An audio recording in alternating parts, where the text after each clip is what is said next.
إذا نجارزي نفقراوي هيوتك تستقم طرح يخوني بتقالالي أب هيوتك مغيرونت بكمت زخل بحريو بس الود مخان هيوتك خبدتك بقليل من قد نمخاد زقت مخان محل خاتات بزح كي قدوخا نمحلاف زطامك نجاريو سلام سنايسية channel سبسكرايب بمقبار كل كسيب زلكم فيديوهات لناي فقر هيوتك قطع مخان زخلو حدش تحسابات وسد بس سالت خوينكا سلاماوي هيوتي زهلوكا نخل نجار بتخرج سلت ري نخل نجار كما مساطو سلت تقبل ويدما كما كايدو سلت تلغ اتنجار هيوتخا قليل نكخوني زقب سبات ابزح والفتات ساعاتيو هيوتهم بقليل من قد كي خدلهم زقبرلهم مالت تنجارات بتخرج بزي مرعايهم بس سالات بزي مخانهم قال محلخا كمصم خلصي ككند مفتاح زبلت انافت محلخا متاو زبلت انافت غدغاد سلازاتو لازم صمدو يوم ات هيوت كبيد زخونم ወይ ድማ ኩل ግዜ መማረር ተኾይኖም ከነብሩ ዝገብሮ ባዓዊ ድማ ሰላማዊ ዝኾነ ቤተሰብ ንከይ ምስርቱ እዩ ዝገብር ንስኻ በሳል ወድ ተኾይንካ ግን በሁላትና ጓላት ተመራጺ ንክትኾን ካብ ምግባሩ ብዝለዓለ እታ ንዓኻ ክጣመካ ትኽእል ጓል ጥራሕ ብምፍላይ ሰላማዊ ዝኾነ ህይወት ንክህልወካ እዩ ዝገብረልካ ስለዚህ ለማ አንቲ በሳል ወዲ ከብሉኻ ዝኽእሉ ባህርታት አለው ኻደ የብልካ ንዝብል ወይ ድማ ናይ በሳል ወዲ ባህርታት እንታይ እዮም ዝብል ሓቢርና ክንርኢና እቶም ነጥብታት አነ ክዝርዝረልካ እየ ንስኻ ድማ ክንደይ ዓይነት ባህሪ ኣብ ህይወትካ ከም ዘለው ኣብ ኮሜንት አፍልጠኒኻ ካፍቶም ዝጣሶም ማለት እዩ ዚኦም ኣለውኒ ዚኦም ድማ ይብለይን ትብል እስካ ሕዚ ዘይብልካ እንድሕር ደኣ ኮይኖም ካብ ሕዚ ጀሚርካ ምስ ውሽጥኻ ለማምደሞሞ በሳል ወዲ ክትከውን ሞክር እንድሕር ሃልዮምካ ኮይኖም ድማ ጽቡቕ ኣለኻ ብጽቡቕ መንገዲ ኢኻ ትኸይድ ዘለኻ በርቲዕኻ እቶም ባህርታት ከይላቐካ ከምቲ እስካ ሕዚ ዝመጻኻዮ ሕዝውን በሳል ወዲ ኮይንካ ክትቅጽል ፈትን እትዋና ቁልፊ በሳል ወዲ ከብልካ ካብ ዝኽእሉ ምኽንያታት ኣመለኻኽታኻ እዩ ኣብ ዓይንና ጸሊም መንጽር ጌርና እንድሕር ደኣ ንርኢ ኮይና ኩሉ ነገር ጸሊም እዩ ዝኸውን ኣብ ዓይንና አረንጓዴ መንጽር ጌርና እንድሕር ንርኢ ድማ ኩሉ ነገር አረንጓዴ ኮይኑ ይዝራኣየና ስለዚ ኣመለኻኽታኻ እዩ ንኩሉ ነገር መሳርሒ እዩ ንሰብ ትቕበለሉ ወይ ድማ ንሰብ ትርእሉ መንገዲ ወሳኒ እዩ እንድሕር ደኣ ተመለኻኽታኻ ልውስን ኮይኑ ንኩሉ ነገር ማለት እዩ ስለዚ በሳል ወዲ ንምዃን ምልከታኻ አስተኻኽል ናፍቱ ነጥብና ክናቱ ከለና ናይ በሳል ወዲ ዋና እና ቀዳማይ ባህር ካውን ዝኽእል ጽቡቕ ተናጋርን ኣብዚሑ መድመጽን እዩ ጥበብ ካብ ኩሉ ከም ትግና ይፈልጥ እዩ ንኩሉ ሰብ ይዘዳምጽ ገለ ሓሳብ ሸቲኻ ከይተምልጦ ብጣዕሚ ይዝጥንቀቕ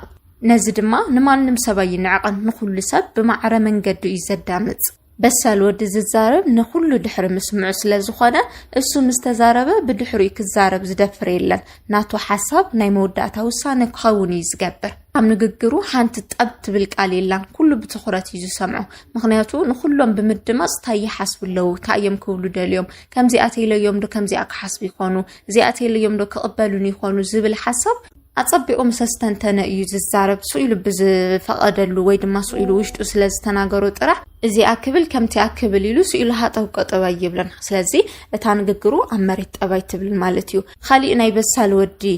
ባህር ድማ ስምዒቱ ዝቆጣጸር እዩ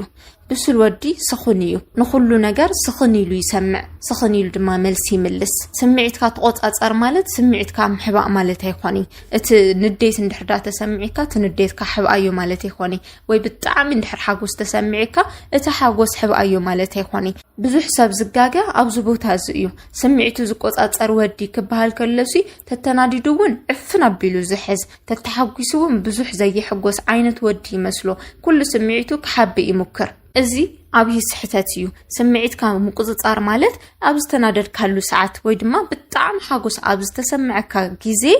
ውሳነታት ዘይምውሳን ማለት እዩ ስምዒታትካ ምቁጽጻር ማለት ተናዲድካ ትውስኖ ውሳነ ንጽቡቕ መንገዲ ይመርሐካን ደሓረ ስኽን ምስ በለልካ ውሽጥኻ ምስ ተረጋግዐ ንምንታይ ከም ዝበልኩ ኢልካ ንክትጣዓሱ ይዝገብር ብጣዕሚ ሓጎስ ተሰምዒካ እንድሕር ዝተወሰነ ውሳነ ወሲንካ ድማ እቲ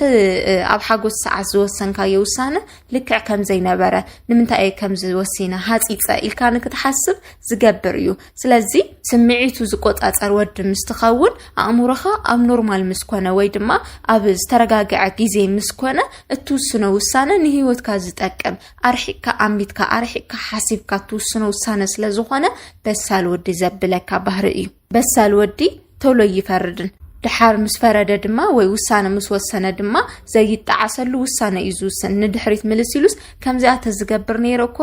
ከምዚ አንዴ ተሸዊደ ገለይሉ ዝጣዓሰሉ ውሳነታት ኣይወስንን ከምኡ ድማ ከምቲ ዝበልኮኻ ንምፍራድ ድማ ህጹጽ ኣይኾነን ቀስ ኢሉ ሓሲቡ ንምንታይ ከም ዝገበረ ብኸመይ መንገዲ ስለ ዝተረድኡ ዝብል ነገር ኣጸቢቆ ምስ ሓሰበ ምስ ዝተንተነ እዩ እቲ ውሳነ ክውስን ዝኽእል ንዘይምጣዓስ ማለት እዩ እንዳሓረ እቲ ሳልሳይ ባህሪ ናይ በሳል ወዲ ድማ ሓላፍነታት ዝወስድ ወዲ እዩ እንድሕር ደኣ ብሱል ኮይኑ ንጸገማት ፊት ለፊት እዩ ዝገጥም ሓላፍነት ንከይወስድ ኢሉ እንድሕር ድኹም ዝኸውን ኮይኑ እዚ ወዲ እዚ በሳል ኣይኮነን ኩሉ ግዜ ጽግዕተኛ ኩሉ ግዜ እከለ ስለኸም ዝገበረ እኮ እዩ ብሰንኪ እከለ እኮ እዩ እናበለ እንድሕር ደኣ ናብ ሰብ ዘላኽኽ ኮይኑ ኣብ ህይወቱ ንዝገጠሙ ጸገም እከለ እዩ ከም ዝገይርለይ እከለ ይበድል እናበለ እንድሕር ደኣ ንሰብ ዘሳብብ ኮይኑ እዚ ወዲ እዚ ንህይወቱ ሓላፍነት ኣይወስድ ምንም ነገር ከይኣመንካሉ ምንም ነገር ባዕልኻ ፈቂድካ ናብ ህይወትካ ተዘይቲኻዮ ማንም ሰብ ይብድለካ ወይ ማንም ሰብ ክጎድእካ ይኽእልን ኣብ ህይወትካ ንዝተፈጠሩ ከበድቲ ነገራት ባዕልኻ ብእምነት ኣብ መጀመርያ ዝኾነ ነገር ስለ ዝፈቀድካሎም እዩ ወይ ዝኾነ ነገር ናብ ህይወትካ ስለ ዘእተኻ እዩ ዝኾነ መንገዲ ስለ ዝተጋገኻ እምበር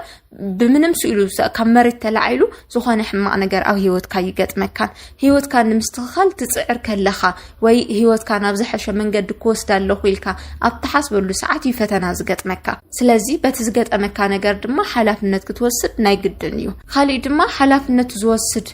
ዓይነት ወዲ እንድሕር ደኣ ኮይንካ ህይወትካ ዝተኻኺልካ ናይ ምኻድ ኣብ ገዛኻ ንትፈጥሮ ቤተሰብ ወይ እትምስርቶ ሓዳር እትምስርቶ ስድራ ገለ እንድሕር ደኣ ሃሊካ እቲ ስድራሱ ከይተበታተነ እቲ ስድራሱ ከይጸገሞ ንክሓልፍ ሓላፍነት ትወስድ ንስኻ ኢኻ እዚ እውን ናይ በሳል ወዲ ባህሪ እዩ ክትጅምሮ ከለኻ ተሓዳር ይኽእሎ እየ ብዝብል መንፈስ እዩ ናብ ህይወትካ ዝኾነት ጓል ክትእቲ ከለኻ እዚኣ ናተ እያ ባህሪኣ ይምቸወኒ እዩ ንዓይ ትመስል ጓል እያ ኢልካ ስለላሓሰብካ እዩ ነቲ ውሳነኻ ድማ ሓላፍነት ትወስደሉ ንስኻ ኢኻ እዛ ጓል እዚኣ እንድሕር ደኣ ኸፊእዋ ኮይኑ ወይ ዝመስረትካዮ ሓዳር እንድሕር ዝኸፍኦ ኮይኑ ሓላፍነቱ ሕዝውን ትወስዶ ንስኻ ኢኻ እቲ ሓዳርካ ከይብተን እቲ ሓዳርካ ናብ ሕማቕ ደረጃ ከይኸይድ እትከላኸለሉ ንስኻ ኢኻ ሓደ ውዳት ኣለውሲ ኣብ ሓዳሮም ዝኾነ ነገር ብዝገጠመ ቁጽሪ ንፈላለ እንድሕር ደኣ ዝብሉ ኮይኖም ትዝበዝሕ ሓላፍነት ኣብ ልዕሊ ሰበይቶም እንድሕር ደኣ ዝደርዎ ኮይኖም ሓላፍነት ዝወስዱ ዓይነት ሰባት ኣይኮነን ኩሉ ግዜ ሓላፍነት ንዘይምውሳድ ወይ ኣብቲ ጸገም ንዘይምግፋጥ ምናምን እዮም ከም ዝገብሩ ስለዚ ከምዛ ዓይነት ወዲ ከይትኸውን ንህይወትካ ተጠንቀቕ እንድሕር በሳል ወዲ እየ ወይ ድማ ክኾን ይደሊ ኢልካ እንድሕር ደኣ ትሓስብ ኮይንካ ካሊእ ድማ ትራብዓይ ነጥቢ በሳል ወዲ ጠንካራ እዩ ብርቱዕ እዩ ጸገም ገጢምኒ ኢሉ ገዳሪፉ ኮፍ ኣይብለን ወይ እዚኣ ኮይነ ኣለኹ ኢሉ ናብ ዘየለ ወልፈይ ኣቱን ነገራት ንምፍልላይ ከምታ ዓንቶ ዘወልኮኻ ጸገም ገጢምኒ ኢሉ ነገራት ኣፍርስ ሓዳሩ ፍርስ ምስ ሰበይቱ ምፍልላይ ምናምን ዝመጀመርያ ደልዩ ኢሉ ዝጀመረ ወይ ድማ ይድልኒ ኢሉ ዝሓዞ ነገር ግድፍ ከምዝ በቃ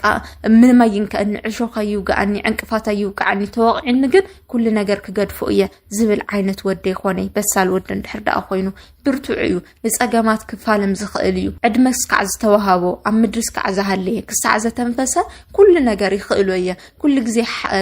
ሓልፎ ክእል እየ ኢሉ ዝሓስብ ዓይነት ወዲ እዩ እቲ ናይ መወዳእታ ነጥበይ ድማ በሳል ወዲ እንድሕር ደኣ ኮይንካ እሙን ኢኻ ማለት እዩ በሳል ወዲ ተኣማኒ እዩ ንቃሉ እሙን እዩ ብቐሊሉ ቃል ኣይኣቱን ብስምዒት ተደፋፊኡ ብዝኾነ ሓጎስ ወይ ድማ ዝኾነ ስምዒት ደፋፊኡ ዝኣትዎ ቃል የብሉን ሓደ ግዜ ቃል እንተኣትዩ ድማ እታ ቃሉ እስካብ ዕለተ ሞቱ ወይ ድማ ሱስ ከዓ ዘሎ ወይ ከቢድ ነገር ክሳዕ ዝገጥሞ ፈጺሞ የፍርሳ ኣፍተፍቲ ስለ ዝበለ ደድሕሪ ሰበይቱ ናብ ካሊእቲ ጓል ስለ ዝኸደ ከምዚ ምስ 10 ምስ 5 ምስ 6 ጓል ስለ ዝተረኣየ ጀግና ዝኾነ ይመስሎን ናይ ብዙሓት ጓላት ልቢ ምስዓር ንዝለባም ሰብ ወይ ድማ ንዝበሳል ወዲ ተራ ነገር እዩ ስኢልካ ዘይረብሕ ነገር እዩ ንኡ ዝጠቅም ወይ ድማ ብልቡ ኣርክዕ ዘብሎ ንታ ልቡ ዝሰዓረት ንታ ናቱ ዝኾነት ሰበይቲ ልባ ክስዕር ከሎ ጥራሕ እዩ ናታ ዝደልያ ጓል ጥራሕ ልቢ ኩንን ከሎ እዩ ጀግንነት ዝስምዖ ንታ ዝደልያ ጓል ክኹርዕ ከሎ ንታ ዝደልያ ጓል ኩሉ ነገር ክገብረላ ከሎ ብኡ ሕጉስቲ ክትከውን ከላ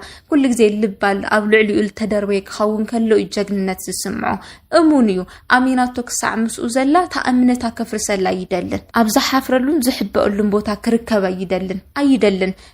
ዝሕፍር ነገር ኮይ ቺስ ምግባርኩ ብጣዕሚ መሕፈር ነገር ኮዩ صباح نقول كحافرلو زخل نجار نبيوتو يأتن كأبزو خانة جزيكوا كترخبوكوا يعني دحر شي تجبر خوين كان دحر قبل علي أمس كالي تقول تزمون دحر دا خوين كاكو جزيكوا يكنوح مبر أبزو خانة ساعات كوا كترخبوكوا يا محفر منور نجار كويو أفت منور نجار أفت بهيوتو كحافرلو زخللو نجار كركب أيدا لن إز بسولسب نقول نجار حلاف النتيوسدي نزاقوا لزيا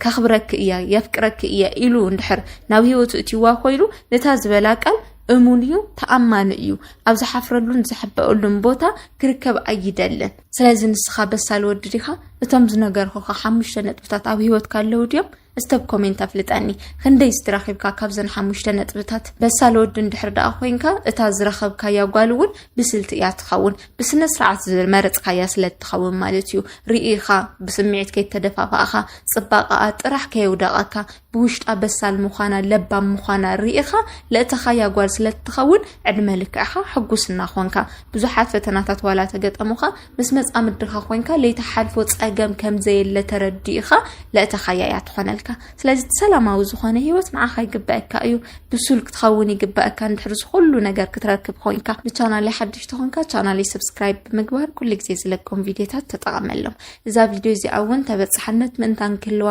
እዛ ቻናሌ እውን ምንታን ክትዓቢ ሼር ላይክ ምግባር ከይትርስዕ ሰብስክራይብ ከይገበርኩም ስኢልኩም ኩሉ ግዜ ትከታተሉን ኣሕዋትይ ተሊኹም ድማ እዛ ቻናል ሰብስክራይብ ግበሩ ንዓኹም ምንም ኣይጎድለኩምን ንዓይ ግን ክትጠቕመኒ እያ ጽባሕ እውን ብኻልእ ሓሳብ ክመጸኩም እየ ሰላም